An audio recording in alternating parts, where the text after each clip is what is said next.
So I've got a question, Harley. Watched a video of Andrew Perlo recently. He's ballooned out. He's blown out. He's become a bit of a pudge boy, which is fine. If you're just a little bit soft and doughy, it doesn't make you a bad person. Someone's going, Harley, why did that happen? He did a water fast. He got really lean, and then he went back to his original weight and maybe a little bit extra. How does that work? Well, it happens to everyone, and it's fine. It's a normal, healthy body reaction to store more fat and fluid after a fast. It's totally fine. There's nothing wrong with that at all. People often don't understand that's what's going to happen. They're like, oh, I thought I was going to get all lean and slim, and no. Maybe for like a few days after your fast, but what happens is your body's so stressed from the fast that it stores more water and fat as just a defense mechanism, which I think is beneficial for a lot of people. If you're really underweight, fasting can be good for you to help you store more water and fat for your health, for your metabolism. So your body's always this is pretty much a self-healing organism, mechanism, whatever you want to call it.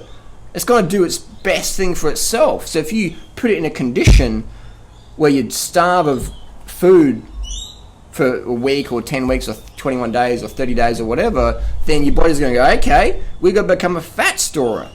And we're not storing enough water because we've got enough carbohydrate. We're in ketosis. We've got to store more water retention. We've got to be like a camel. Basically, fasting teaches your body to become a fat camel, which is fine. It's fucking awesome, man. The body's so smart. But people often most people fast for aesthetic reasons. You know, fasting's been pretty popular this year. It's been pretty popular, but I got to admit, all jokes aside, it can be lethal. It can be lethal. A friend of ours in 2009, she fasted. She died. She got so dehydrated, kidneys shut down. They put her in hospital. They couldn't even save her in hospital. So we weren't there. We were in Thailand. If I was there, what would I have done? I would have said, this fast is fucking over. You're drinking water now or whatever. I would have manipulated the person, my friend, to save her life. That's just what I would have done. That's not to blame anyone else who was there or whatever. That's just, I can see what's going to happen to someone, you know. Fasting is fucking dangerous. I do not recommend it anymore. Maybe for when would I recommend fasting? If you got a fever and you can't eat that day or maybe 2 or 3 days, maybe a fast, yeah, for sure. But anything longer than that, I do not recommend it. It's just going to stress your body out. A lot of people disagree with me, but there's always the people who actually have fasting retreats. You know, so I'm like, well, let's clean your diet up first. Let's get you on the fruits. Let's get you on the low fat. Fuck off all your cashews and your fully raw nut desserts that you eat them and you feel, oh my God, I've had a brick, I need to do a juice cleanse. Or, you're eating an ATM recipe, with lots of fat, and I need to do like a fast out in the desert. So what the fuck are you eating to make you want to not eat at all? I was like that, man. I'd eat so much nuts and grease and just, then you don't want to do any activity, so it just sits in your bloodstream. The worst thing you can do when you have a fatty raw food meal or whatever is sit down and not do nothing. That's just going to make you feel even worse because it's just the fat in the blood's just building up. All your triglycerides is building up and you just feel stodgy. Your lipemia, hyperlipemia, you're just like, so you got to get out and move. Don't fast, man. Unless you got a fever and maybe 2 or 3 days. But even then, just maybe sip some sugar water. Whenever you go into ketosis, man, it's pretty full on the body. Change your fucking diet and your fucking lifestyle. Get to bed earlier. Learn how to not take things personal. That's going to give you the benefits. Going to Costa Rica or whatever is cool. It's a great place and you just chill out.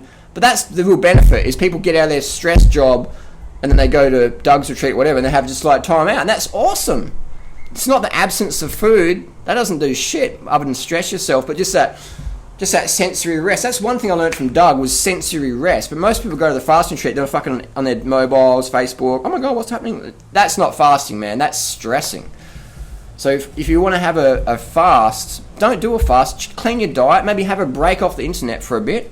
Or have a break of negativity and how you react to people's reactions. But anyway, getting back to the track. Why do people gain weight after the fast? Well, we'll explain that. The main thing you gain is on your face. I did a little fast for probably a few months later, my face was more round. And my belly as well. I couldn't really see my abs. Just store more water on your stomach, which is fine. It's, people start to freak out, but it's nothing wrong to feel bad about. It's just like if you punch a brick wall with your hands, it swells up. That's just a body reaction. Don't take anything to try and minimise the swelling. Just deal with it. Let the body do its thing and learn your lesson. Don't fast for weight loss. Don't punch brick walls to have good hands.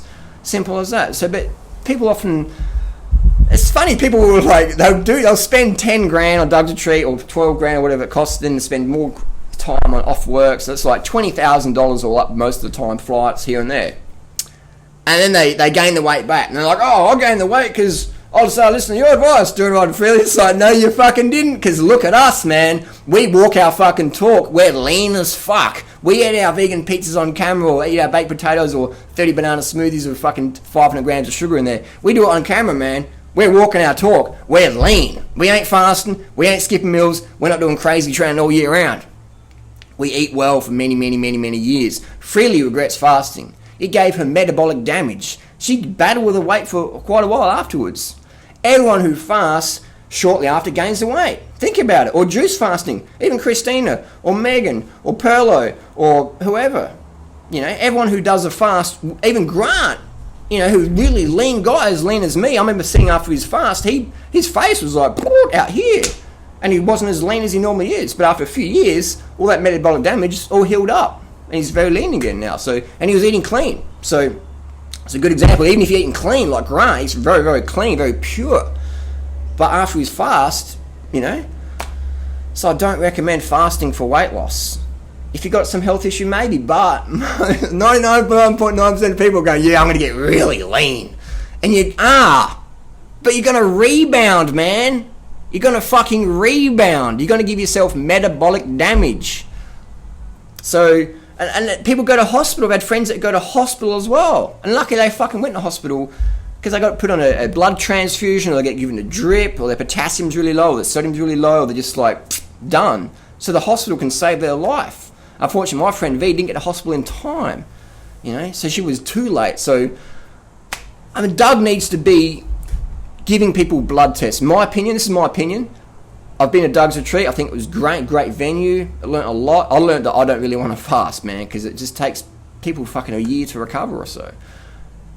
Doug needs to address people dying from fasting, either at or his or retreat or whatever. He just needs to fucking give some... Instead of ignoring the issue, needs to address it. Doug, have the balls to stand up and speak up and say, this is what's happening. This is a critique. It's not personal. This is how we get better at something. It's like if you get an injury, don't hide it. Say, hey, I've got an injury. This is what I did. People go, oh, I won't do that next time. We need to be doing blood monitoring. We do blood testing. There needs to be a more in-depth program of screening people. Show us your blood test. What's your fitness level like? Instead of just going, yeah, you'll do. You got 12 grand, come on over. That's not ethical, man. There's too many people dying or ending up in hospital with blood transfusions or in drips or whatever. People need to know more information. And if Doug's doing so many fasts, he's got an awesome opportunity to be doing blood tests on people daily, hematocrit, hydration, just checking people's parameters. Versus going, cross my fingers, you don't fucking fuck up. That's not good enough. It's 2014. We have all the technology. Doug makes a lot of fucking money. He's got the money. He can spend on basic little tests. Costa Rica medical tests don't cost that much. Will save lives. Will help people learn more about their bodies. I'd be curious to see that data as well. But when someone's hemoglobin goes down to 6.9 and they end up in a hospital on a blood transfusion, Doug says, oh, you probably need to fast a bit longer. No, they didn't. They needed fucking blood transfusions. If they didn't have it, there'd be another death at your retreat. And you say, oh, well, they died at hospital. No. That's what happened, man, at your retreat, whatever. So we need to have more clarity here, what's going on. It can't be pushed under the carpet. We need to address people's weight gain instead of Perlo doing a video going, oh, gained weight, fine, doing what? No, Andrew, don't be a jealous bitch. You gained weight because you gave yourself metabolic damage and you paid 12 grand for it at Doug's Retreat. Don't be blaming us, man. You didn't give us any money. Alright? Blame your fucking self. Be a man and take responsibility for your fucking actions. I do. So should you. Instead of blame... The sooner we stop blaming other people, right? And take responsibility for ourselves and go, yeah, it was a fucked up decision. I'm glad I done it. I'll move on. Instead of playing the blame game, take responsibility for your own choices, man. and you'll get more results. I know, Andrew, you want to get lean. Take our fucking advice and do it long term. Stop the yo-yo dieting and starving or whatever. That applies for a lot of people.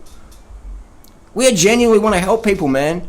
Oh, we could put on fasting. We could put on so many fucking dodgy retreats or whatever and charge whatever, because all the girls want to be as lean as Freely or, whatever. We could make a lot of money, but we're not into that, man.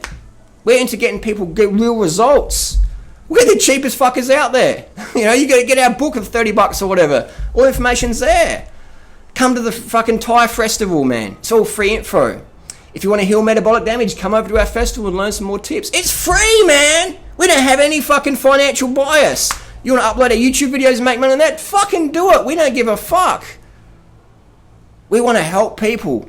So fasting for weight loss, worst thing you can do. It's just the same as calorie restriction. It's like I deal with fitness models now and then. And the fitness models, they just take these hell pills, hell speed pills, etc. Just fucking starve, flush the water out, get really dry, ripped and lean, take some photos. But then the next day or the next few days, you see their face, man, it swells up like a fucking pumpkin. And their stomach water retention, and it just... And their thighs just... And all it is just the body's defense mechanisms going, hey, we've just been in a fucking famine, we're going to prepare for that. If you want to get fitter, you got to test your body. If you want to lose weight, you got to do it healthily. If you want to store more weight, then you got to starve yourself. You train your body. What you do today is what your body adapts to tomorrow. So if you're starving calorie restriction, you're going to rebound. It's just fucking how it is. It's just how it is. If you train hard today and get lots of sleep and carbohydrate, you're going to get fitter. You're going to get leaner. You're going to get slimmer. You're going to have better digestion if you get fitter. So my focus would be focus on fitness versus fasting. Alright? If you want to have a lean, toned physique like Freely, don't spend time not eating. Spend time eating and living. And dancing and being joyous and doing shit. Living with passion, man. Carbon the fuck up. What's the time? It's time to carb the fuck up and stop this calorie restriction fasting bullshit. Everyone's got to go there. Some people have to learn for themselves. I've learned for myself. Freely's learned for herself. Hopefully you can learn from our mistakes or other people's mistakes. Now with YouTube, the communication is just so much faster. The ability to learn is like, boom, you can have all Duran riders and Freely's experience of just watching a few hours of YouTube. You can have 15, 20 years of experience of our mistakes just watching our YouTube videos for a few hours. Sit back with a carb meal and just flick through the fucking videos, man. How fucking cool is that? I can learn the dangers of fasting by talking with the people. Fuck you, that's the person died, or that person up in hospital, that person's gaining weight again, blah, blah, blah. So it's just internet, man. Use it to your advantage. Bottom line, don't fast if you want to get lean, slim, and have amazing digestion. Focus on drug-free fitness, balanced lifestyle, positive attitudes, early nights, carb abundance, low-fat intake, and consistent hydration, man. That's what we do. That's what Freely does. Freely didn't get this lean and slim long-term overnight. She's going to be like this for the rest of her life. This is easy for her to manage. This is not a stress. I meet girls all the time who are just stressing because their system is not sustainable. Our lifestyle is sustainable, man. It's sustainable. It's as simple as that, man. Judge by results, not by theory. If you take shortcuts, you're going to have to... It's like a credit card, man. It's like fasting for weight loss or calorie restriction for weight loss is like getting out of debt with a credit card. It'll work short term, for sure. But long term, it will not work. You will always battle your weight because you are not doing the right things by your body. So expect a bit of rebounding. That's fine, healthy. Embrace it. Embrace it. And aim for long-term results. Instead of focusing on negativity, focus on your fitness and getting little gains here and there. Post your questions down below. Let's do some more videos addressing these issues.